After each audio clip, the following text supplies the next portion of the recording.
सभी लोगों को नमस्कार। आवाज पहुंच रही है वहां तक?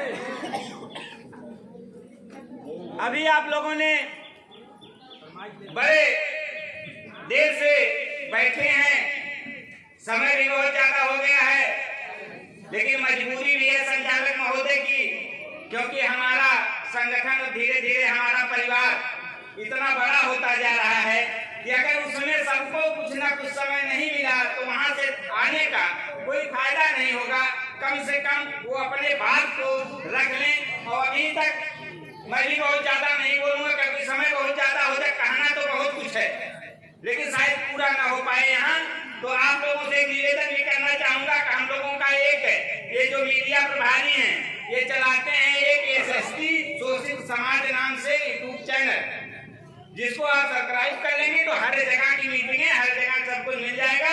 और आप लोगों ने भी स्वागत बंदन अभिनंदन राष्ट्रीय अध्यक्ष जी का किया, तो मैं भी दो चार शब्दों में इनका वंदन करते हुए अभिनंदन करते हुए कुछ बातें आप लोगों के बीच जरूर रखने का प्रयास करूंगा। कहते हैं आप आए तो बहारों ने लुटाई खुशबू, आप आए तो बहारों ने लुटाई खुशबू, फूल तो फूल कांटों से भी आई खुशबू। अगर कोई नाम है कोई उसे एक नाम मिल जाए, मिले आशीष जिन्हें इनका, उसे पहचान मिल जाए, भला कैसे नहीं उसका मुकद्दर रंग बदलेगा ये एसएसटी को अगर आप जैसा इंसान मिल जाए। आप लोग बड़े देर से बैठी हुई हैं, भूख भी लग गई होगी और बड़े देर से बैठे बैठे भूख पी चुके होंगे, तो मैं आज ये जो है इस नाते भी आपका समय ज्यादा लग रहा है। ये जो अम्बेडकर नगर का ब्लॉक पार्टी और सभी लोगों से जो मुलाकात आपकी हो रही है, हो सकता है कि ये मुलाकात इतने लोगों के एक साथ अब दोबारा ना हो सके। इस नाते ना हो सके क्योंकि जब हम लोगों ने इस संगठन की शुरुआत किया था तो बस खाली ब्लॉक से शुरू किया था अम्बेडकर नगर के, और आज अम्बेडकर नगर में 9 ब्लॉक हैं, ये लास्ट ब्लॉक है जिसकी ओपनिंग आज यहाँ हो रही है। तो दोबारा हो सकता है कि ये भीड़, ये संगठन, ये इस ढंग की मीटिंग आप लोगों के बीच ना हो सकता है लोग ट्रेनिंग में आएंगे और सब बातें आप लोगों को बताएंगे। और एक निवेदन करना चाहता हूँ कि आप लोग जो 15 दिन की ऑफिशियल ट्रेनिंग है इसको आप कभी भी नागा मत करिएगा, क्योंकि यही आपकी परीक्षा देने की, यही पढ़ने का समय है। जो आपको परीक्षा देना है समाज में जाकर के आप 15 दिन अगर पढ़ लेंगी तो किसी की हिम्मत नहीं है जो आपसे बात करके चला जाए। इस नाते मैं आप सभी लोगों को बताया, लेकिन ये आज जो संविधान है हमारा खतरे में है, भी सभी वक्ताओं ने बताया देश हमारा खतरे में है। हम 85% के लोग आज भी शासन और सत्ता से बाहर हैं। आज अगर आप देख रहे हैं तो राष्ट्रीय अध्यक्ष जी के रूप में हम लोगों ने जब पाया तो लगा कि हमको ये दूसरे बाबा साहेब की उत्पत्ति होने जा रही है, ये दूसरा संविधान हमारे संगठन द्वारा लिखा जा रहा है। और राष्ट्रीय अध्यक्ष जी के साथ साथ हमको जो हमारे महापुरुष थे उनमें से, जो हमारी महिलाएं थी उनमें से, आपके बगल जो बैठी हुई हैं आदरणीय रेखा जी जो आदरणीय के जिले से हैं, आज प्रदेश अध्यक्ष पर हैं, पहले जिस ब्लॉक से हम लोगों ने शुरुआत किया था उस ब्लॉक की ये महिला ब्लॉक अध्यक्ष थी। आज ये दूसरे अगर बाबा साहेब हैं तो दूसरी सावित्री बाई भी हमारे साथ आज कंधे से कंधा मिला करके चलते। आज संगठन के बारे में आपको क्या करना है इसके बारे में 15 दिन बता दिया जाएगा, लेकिन मैं जो कहने के लिए आया हूँ, मैं ये कहने के लिए आया हूँ कि इस गुलामी का कारण क्या है, हम पिछड़ कहाँ से गए, हमारा संविधान क्यों खत्म किया जा रहा है। इस नाते किया जा रहा है कि जब हमारा संविधान बाबा साहेब भीमराव अम्बेडकर ने लिखा था उस समय अकेले बाबा साहेब पढ़े लिखे थे, उन्होंने पढ़ लिख करके तो संविधान लिख दिया, लेकिन उस समय हमको कोई पढ़ाने वाला नहीं था कि जो उस संविधान को हमको पढ़ा सकता, तो जिससे हम उस संविधान को नहीं पढ़ सके। और न पढ़ने के कारण था कि जहाँ हमारा अधिकार था, जहाँ हमको शिक्षा मिलनी चाहिए थी, जहाँ हमको नौकरियां मिलनी चाहिए थी, वहाँ से हम कहीं न कहीं भटक गए। बाबा साहेब का जो नारा था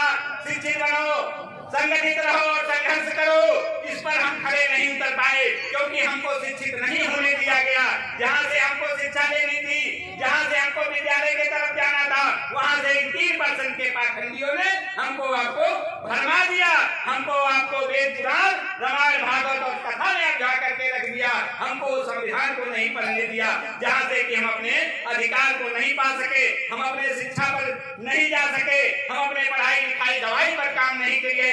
ये पाखंडियों ने मंदिर मस्जिद, हिंदू मुसलमान, स्वर्ग नरक, सब और आशीर्वाद में हमको आपको उलझा के रखा, जिसका खामियाजा था हमको जहाँ संविधान पढ़ना चाहिए था, हमको जहाँ से विद्यालय की तरफ जाना चाहिए था, वहाँ से कहीं न कहीं लोगों ने हमको भटका दिया। देवी देवता, दुर्गा चालीसा, हनुमान चालीसा, रामायण कथा, भागवत में उलझा दिया, जिससे हमारे बच्चे पढ़ नहीं पाए। और उसका खामियाजा है कि आज भी हम लोग 85% हैं। 85 का मतलब आप समझते हो? 85 का मतलब था कि 15% समान वर्ग के लोग और 85% हम लोग। 85 में कौन? जब यहाँ पर ब्राह्मण आया, एक मनुवादी आए, विदेश से आए, इन्होंने हमारे समाज का बंटवारा किया और बंटवारा करते वक्त इन्होंने हमको 4 भागों में बांटा। बांटते वक्त भी इन्होंने समानता का अधिकार नहीं दिया, समान रूप से हमारा हक हिस्सा नहीं दिया। उसने किया क्या? इस तरह से बांटने की जगह पर हमको आपको इस तरीके से बांटने का काम किया। और इस ब्राह्मण ने, सबसे मनवादियों ने सबसे ऊपर अपने आप को रखा। सबसे ऊपर उसने रखा ब्राह्मण को, दूसरे नंबर पर उसने रखा क्षत्रिय को, और तीसरे नंबर पर उसने रखा वैश्य को, और चौथे नंबर पर शूद्र को। 3-4 वर्गों में हमको विभाजित किया। और विभाजित करने के बाद भी उसने क्या किया? सबको तरह तरह का काम और अधिकार बांटा। इसने क्या किया? अपने पास इन्होंने 4 अधिकार रखा, मनुवादियों ने 4 अधिकार रखा। पहला शिक्षा लेने का, दूसरा शिक्षा देने का, तीसरा धन रखने का, और चौथा शस्त्र रखने का। 4 अधिकार इन्होंने अपने पास रखा। दूसरे नंबर पर इन्होंने क्षत्रिय को रखा। क्षत्रिय के पास से एक अधिकार इसने कम कर दिया। शिक्षा लेने का अधिकार तो दिया, धन रखने का अधिकार दिया, शस्त्र रखने का अधिकार दिया, लेकिन शिक्षा देने का अधिकार नहीं दिया। तीसरे नंबर पर इसने वैश्य से 2 अधिकार काट दिए। शिक्षा लेने का अधिकार तो दिया, धन रखने का अधिकार दिया, लेकिन शस्त्र रखने का और शिक्षा देने का अधिकार उससे भी छीन लिया। और जब चौथे नंबर पर हमारा नंबर आया, शूद्रों का नंबर आया, तो उसने क्या किया? ये 4 अधिकारों से विहीन कर दिया। न तो हम शिक्षा ले सकते थे, न तो हम शिक्षा दे सकते थे, न तो शस्त्र रख सकते थे, न तो धन रख सकते थे। इन 4 अधिकारों से हमको अलग कर दिया। और जिसका खामियाजा था, हमको जहाँ से आगे जाना चाहिए था, वहाँ से हम पिछड़ गए। और पिछड़ क्यों गए?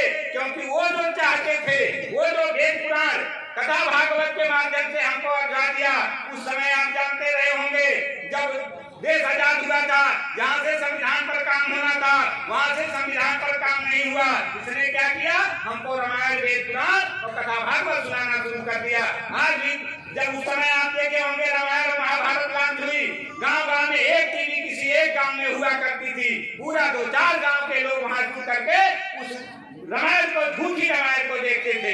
और उसी के पात्र को आज भी हम लोग भरत, शत्रुघ्न, लक्ष्मण, जो भी देवी देवता हैं, उस टीवी सीरियल से ही आज पूजते हैं। जबकि अभी हमारे किसी वक्ता ने कहा कि कण-कण में भगवान, कण-कण में भगवान, कहाँ कण-कण में भगवान है? कण-कण में अगर भगवान होता, क्या चोरी, डकैती, छिनैती, बलात्कार, हत्या ये सब होता? उसको तो कम से कम रोकना चाहिए था। अगर कण-कण में है तो कहाँ कण-कण में भगवान? और ये कहते हैं कि बिना भगवान के एक पत्ता नहीं हिलता है। तो अगर बिना भगवान के एक पत्ता नहीं हिलता, तो चोरी, डकैती, बलात्कार, हत्या पाप क्या भगवान कराता है? इसका मतलब वही कराता है। अगर उसके बिना मर्जी से सब होता है, इसका मतलब वही कराता है। लेकिन मैं जहाँ तक जानता हूँ कि भगवान नाम का, देवी देवता नाम का कोई चीज नहीं है इस धरती पर, जिसको हमको पकड़ा दिया गया है। हम झूठ के देवी देवता में पड़े हुए हैं। और मैं बताना चाहता हूँ आप सभी लोगों को कि आपको यहाँ क्यों बुलाया गया है। बड़ी देर से आप बैठी होंगी, यही नहीं आप जान पाई होंगी कि हमको कुछ और कहके बुलाया गया था। यहाँ बातें कुछ और हो रही है। कोई ये नहीं बता रहा है कितना मिलेगा, कब मिलेगा। क्यों? यही चीज है ना, वहां से जरूर आ रहा होगा कि बुलाए कुछ और कहते थे, बता कुछ और रहे हैं। तो आज जो हम बताना चाहते हैं इतने समझिए, बाकी हमको जो बताना है वो हम 15 दिन के ट्रेनिंग में बताएंगे। आज यहाँ नहीं बताएगा, क्योंकि वो 2 घंटे का काम नहीं है। अगर कहीं कुछ चीजें हम आपको बता दिए तो अर्थ का नर्थ हो जाता है। सही जगह पे पता ये पता ही नहीं है, राम वनगमन और लंका दहन पढ़ना शुरू कर दिए। इस नाते 15 दिन में आप सभी लोगों को बता दिया जाएगा। ये माताएं बहनें हमारी बैठी है, जानती हैं। आप एक ही तरह पहली बार ये लोग भी यहाँ आए थे, लेकिन इनके समझ में आया तो एक से एक मुकाम हासिल करती जा रही है। और आज कहाँ से चल के, कितनी दूरी से चल करके, अगर इस संगठन में कोई ताकत, कोई दम न होता, ये माताएं बहनें उतने दूर से आकर के यहाँ आप लोगों के बीच नहीं होती। लेकिन जिस दिन वो हमारा संविधान जो हमारे राष्ट्रीय अध्यक्ष जी ने लिखा है, जिस दिन आपको पता लग जाएगा तो आप इनसे भी तेज निकल जाएंगी और अपने समाज को जगाने का काम करेंगी। जगाना क्या है और आप ही को क्यों लाया गया है? महिलाओं को ही हम लोग इस संगठन में क्यों रखे हैं ज्यादातर? क्योंकि महिलाएं का ऐसा स्वभाव होता है, कुछ ना कुछ बुरा अपने अंदर है। अगर 4 लोग एक जगह बैठे हैं तो वो चुप नहीं रह सकते, वो जरूर एक दूसरे से बात करेंगे। अगर अपरिचित है, कहीं बैठी हुई है, कोई इधर उधर से जा रहा है महिला, तो जरूर बुला लेती, दीदी आवा कहाँ जाते हो, कहाँ है। और उतने ही देर में उसके सास, ननद, देवरान, जेठान, नात, बात, रिश्तेदार, कोई परिचय नहीं, लेकिन सब कुछ अपना बता जाता। ये खूबी हम लोगों ने देखा आपके अंदर। ये काम तो आप बहुत अच्छी तरीके से कर सकते हो, क्योंकि हम किसी के घर जाके कुछ बताएंगे तो कहीं क्या है, ये रोजी का करे आवत हमारे देश को आप जाएंगी तो आप हमको बताना किसको है। जो दूर है, जो पढ़ा लिखा है, जो नौकरी चाहे, तो जागरूक है, पढ़ लिख रहे हैं। लेकिन हमारे पास जो माताएं बहनें जो गांव में है, देहात में है, उनको नहीं पता है। हमको उन्हीं को जागरूक करना है। तो हमको लगा कि आपसे बढ़िया कोई नहीं है। आप घर घर हर चूल्हे तक पहुंच जाएंगी। अगर वो भोजन बना रही है तो उसके साथ बैठ के आप रोटी भी बनाना शुरू कर देगी और अपनी बात भी बता देगी। इस नाते आप लोगों को लाया गया है। और एक चीज और है कि हमको क्या करना है। हमको जब तक इन मानवादियों को तभी खत्म कर पाओगे, ये जो आज इनका शासन सत्ता चल रहा है, कब खत्म कर पाओगे?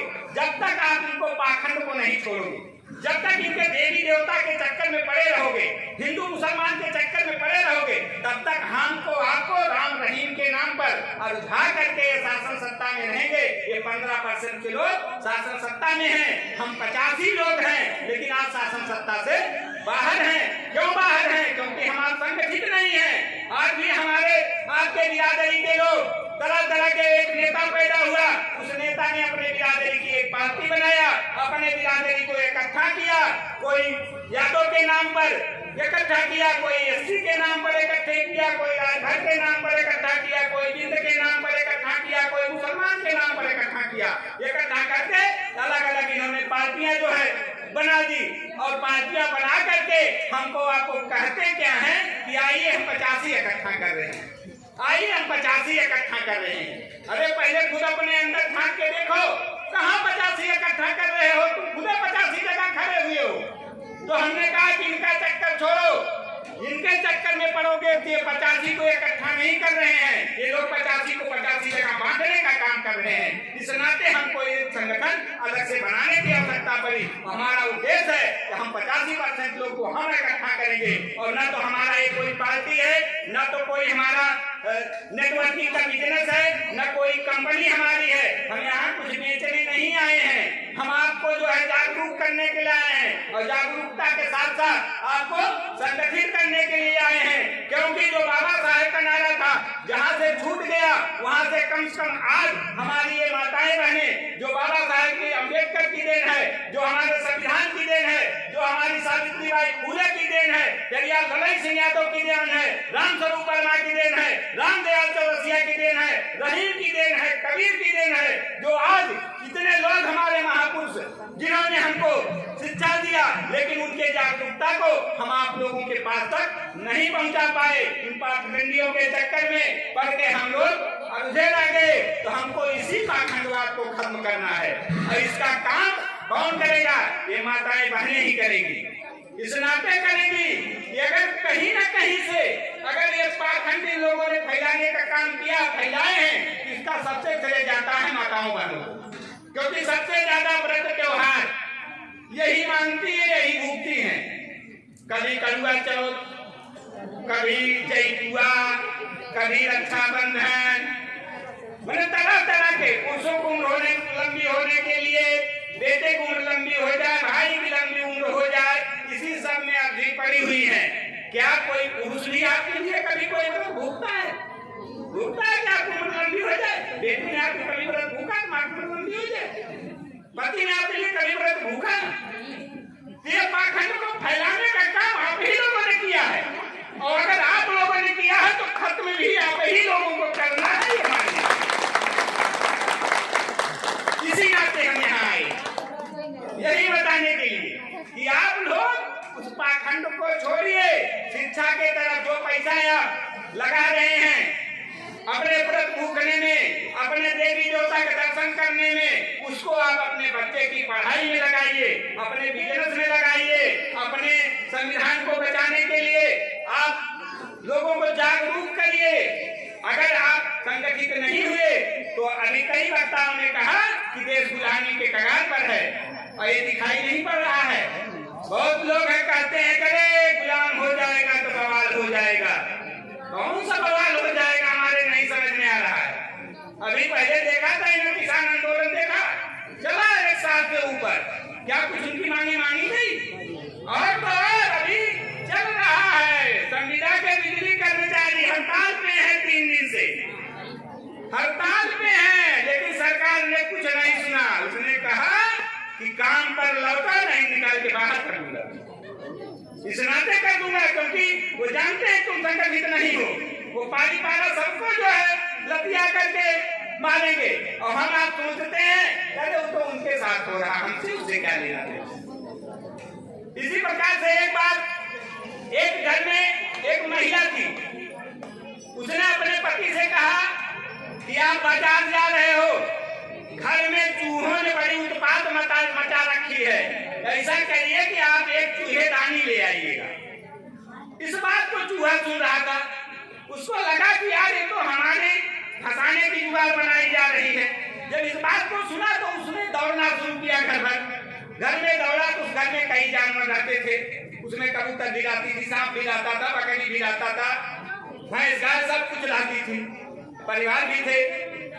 उसने लोगों से कहा भाई देखो, आज हमने अपने कान से सुना है कि मालिक ने मालिक से कहा है कि बाजार जा रहे हैं, चूहेदानी लेते आइएगा, तो ऐसा करिए कि आप लोग सतर्क हो जाइए।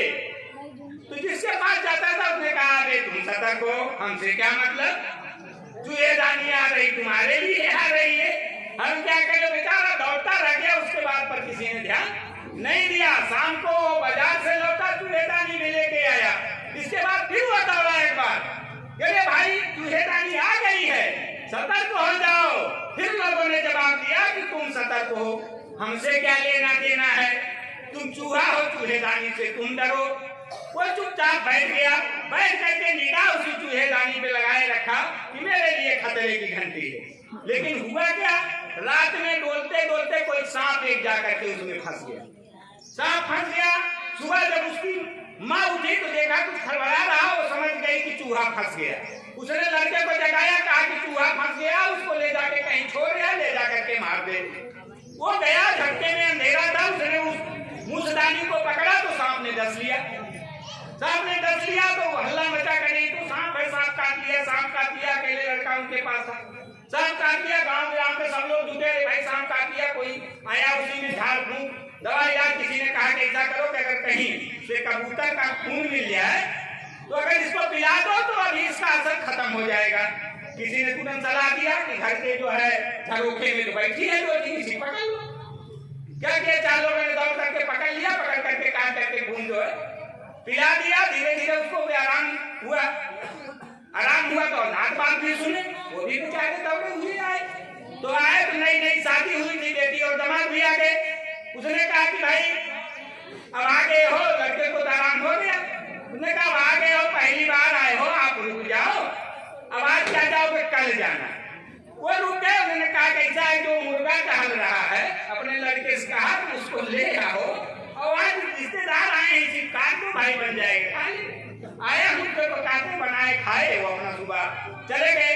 एक सोखा थे बेचारे गाँव में, वो भी घूमते हुए दूसरे दिन आए, कहें भैया का बताई, जब से हम तुम्हारे लड़का के बारे में सुने हैं कि कीड़ा काटे भी जान ले, हम दिन रात एक कह के आज ना पाए घर, लेकिन चौबी के लगे अपने भाई दिए हम दी बाबा के रात दिन मनाए, उनके लड़का जरूर ठीक हो जाए। मनाते मनाते हमने ये भी कहा दी बाबा के लड़का ठीक हो जाए, खांसी जरूर चढ़वा। अब उसको जो कहा 2 दिन बीता, उसने कहा करे भाई खांसी माने उसको चढ़ा दीजिए। उन्होंने क्या किया, खांसी को ले जाके काट करके गांव भर को खिला दिया, और वो चूहा बेचारा सतर्क होकर रखता रह गया उस चूहेदानी के पास, नहीं गया, वो मचा रह गया। लेकिन जिन लोगों को उसने सतर्क किया था वो सब मरा गए। अगर उसके बातों पर ध्यान देते तो सब बच जाते।